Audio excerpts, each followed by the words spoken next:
Alipur jail museum, যে কারাগারের corridor দিয়ে ইতিহাস ফিসফিস করে। 1906 সালে ব্রিটিশ শাসনকালে ভারতবর্ষের কলকাতা শহরে এই কারাগার স্থাপিত হয়। দীর্ঘ 116 বছর পর পশ্চিমবঙ্গ সরকার 20 ফেব্রুয়ারি 2019 সালে এই কারাগারটি বন্ধ করে দেয়।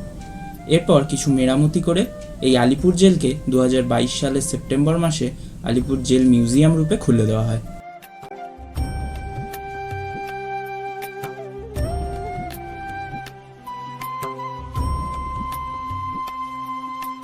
এখানে আসার সবচেয়ে সহজ উপায় হলো কলকাতা মেট্রো।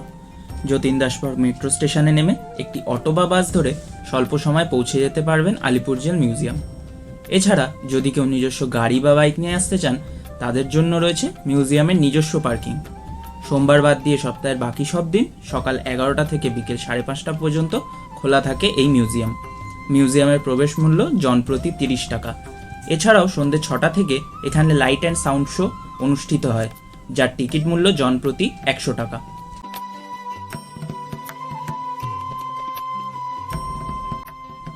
আলিপুর জেল মিউজিয়ামের ভিতরে প্রবেশ করলে প্রথমেই আপনাদের চোখে পড়বে ভারতের স্বাধীনতা সংগ্রামে শহীদদের স্মৃতিস্তম্ভ। ভিতরের দিকে আরও এগিয়ে গেলে দেখতে পাবেন কক্ষগুলি। মিউজিয়াম হিসেবে খুলে দেওয়ার পূর্বে এই সব কক্ষগুলিকে মেরামত করা হয়েছে, যার ছাপ স্পষ্ট।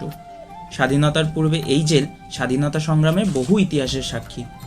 স্বাধীনতা সংগ্রামকে দ্রষ্টব্য করে তোলার উদ্দেশ্যে বিভিন্ন মুক্তিযোদ্ধাদের এখানে শ্রদ্ধা জানানো হয়েছে।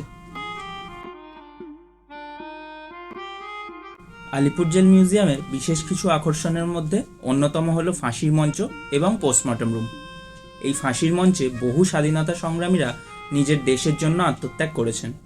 উল্লেখযোগ্য শহীদদের মধ্যে যারা এই ফাঁসির মঞ্চের মুখোমুখি হয়েছিলেন তারা হলেন কানাইলাল দত্ত, সত্যেন্দ্রনাথ বসু, বীরেন্দ্রনাথ দত্তগুপ্ত, গোপীনাথ সাহা, প্রমথরঞ্জন চৌধুরী, অনন্তহরি মিত্র, দীনেশ গুপ্ত, রামকৃষ্ণ বিশ্বাস, দীনেশ মজুমদার এবং চারুচন্দ্র বসু।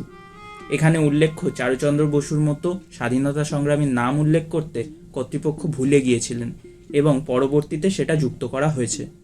এখন এই মিউজিয়ামের ফাঁসির মঞ্চটি একটি ঐতিহাসিক নিদর্শন হিসাবে দাঁড়িয়ে আছে, যা বহু সংগ্রাম, প্রতিরোধ এবং শেষ পর্যন্ত স্বাধীনতার প্রতীক। এটি দর্শকদের ভারতের ঔপনিবেশিক অতীতের অন্ধকার দিকগুলির একটি আভাস দেয়।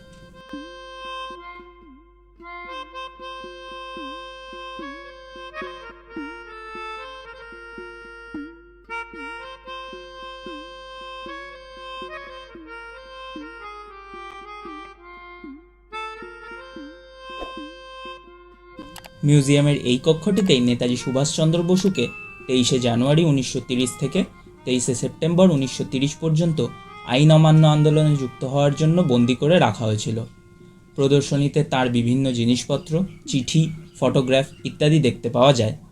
জেলবন্দি থাকাকালীনও নেতাজি বিভিন্ন মাধ্যমে ভারতের স্বাধীনতা সংগ্রাম চালিয়ে যান। তিনি ব্রিটিশ শাসনের বিরুদ্ধে সমন্বয় সাধনের জন্য জেলের ভিতর থেকেও বিভিন্ন মুক্তিযোদ্ধাদের সাথে যোগাযোগ বজায় রেখেছিলেন। বন্দি থাকা সত্ত্বেও তিনি সক্রিয়ভাবে স্বাধীনতা সংগ্রামে নিয়োজিত ছিলেন এবং অন্যান্য সংগ্রামীদেরও অনুপ্রাণিত করেছিলেন।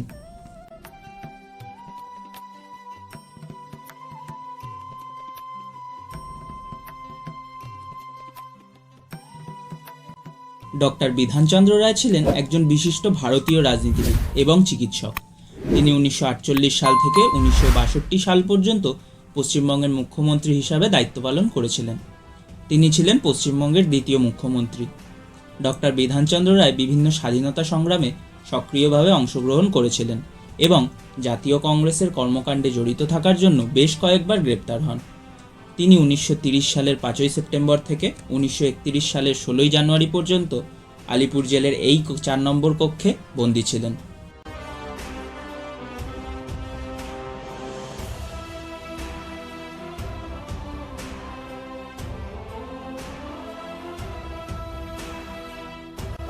আলিপুর জেলের এই কক্ষটি বিশেষ তাৎপর্য বহন করে, কারণ এই স্থানেই বিপ্লবী কবি কাজী নজরুল ইসলামকে বন্দী করে রাখা হয়েছিল। আনন্দময়ীর আগমনে কবিতাটি লেখার কারণে ব্রিটিশ পুলিশ 23 জানুয়ারি 1923 সালে বিপ্লবী কবিকে গ্রেফতার করে। এরপর 14 এপ্রিল তাকে হুগলি জেলে স্থানান্তরিত করা হয়। বিপ্লবী কবি জেলবন্দি থাকাকালীনও বিভিন্ন লেখা লেখেন, যেমন রাজবন্দির জবানবন্দি, বিষের বাঁশি ইত্যাদি, যার ওপর ব্রিটিশ সরকার পরবর্তীকালে নিষেধাজ্ঞা জারি করে। আলিপুর জেলের এই কক্ষটিকে নজরুল কক্ষ হিসাবে সংরক্ষণ করা হয়েছে। এই কক্ষের ভিতর দর্শকরা বিভিন্ন জিনিসপত্র, ফটোগ্রাফ সহ তার জীবনের ও কাজের সাথে সম্পর্কিত নিদর্শনগুলি দেখতে পাবেন। এই কক্ষটি শিল্পীর জীবনের একটি আভাস দেয়, যিনি ঔপনিবেশিক শাসনের বিরুদ্ধে প্রতিরোধ হিসাবে নিজের কবিতা ও সঙ্গীতকে ব্যবহার করেছিলেন।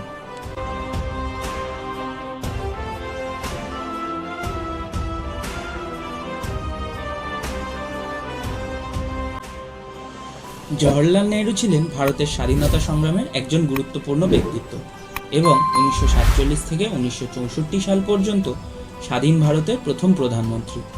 17 ফেব্রুয়ারি 1934 থেকে 7 মে 1934 সাল পর্যন্ত ব্রিটিশ সরকার নেহরুকে আলিপুর জেলের এই কক্ষেই বন্দী অবস্থায় রেখেছিলেন। এই স্থানে নেহরু সম্পর্কিত বিভিন্ন নথিপত্র, ফটোগ্রাফ, নিদর্শন ও স্মারক রয়েছে। এই প্রদর্শনীর মধ্য দিয়ে দর্শকরা তৎকালীন ভারতের ইতিহাসের মুহূর্তগুলি অনুভব করতে পারবেন।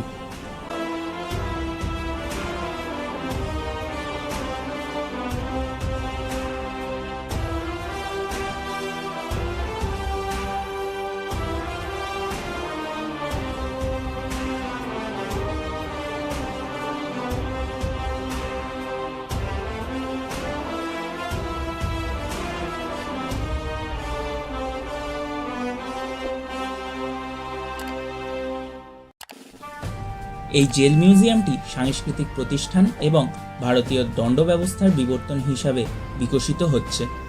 দর্শকদের আকর্ষিত করার জন্য এখানে বিভিন্ন রকমের প্রদর্শনী, যেমন audio visual display, light and sound show এবং আরও অনেক কিছুর ব্যবস্থা করা হয়েছে। এই জেলের 4 দেওয়ালের মধ্যে বহু ট্র্যাজেডির গল্প লুকিয়ে আছে, যা বর্তমান সময়ে সাধারণ মানুষ চাক্ষুষ করতে পারছেন। এই জেল মিউজিয়ামকে কেবলমাত্র ইতিহাসের নিদর্শন বলা ভুল হবে। এটি একটি শিক্ষা ব্যবস্থার প্ল্যাটফর্ম হিসেবেও কাজ করে। এই মিউজিয়াম ছাত্রছাত্রী ও দর্শকদের জন্য বিভিন্ন শিক্ষামূলক অনুষ্ঠান, প্রদর্শনী ও নির্দেশিত সফর পরিচালনা করে। এই সবের মধ্যে দিয়ে ভারতের স্বাধীনতা সংগ্রাম এবং বীর শহীদদের সাহসিকতা, ত্যাগ সম্পর্কে তথ্য জানতে পারা যায়। সকল শহীদদের বীরত্ব, দেশের প্রতি নিঃস্বার্থ ভালোবাসা স্মৃতি হিসেবে এই জেলেই বন্দী হয়ে রয়ে গেছে।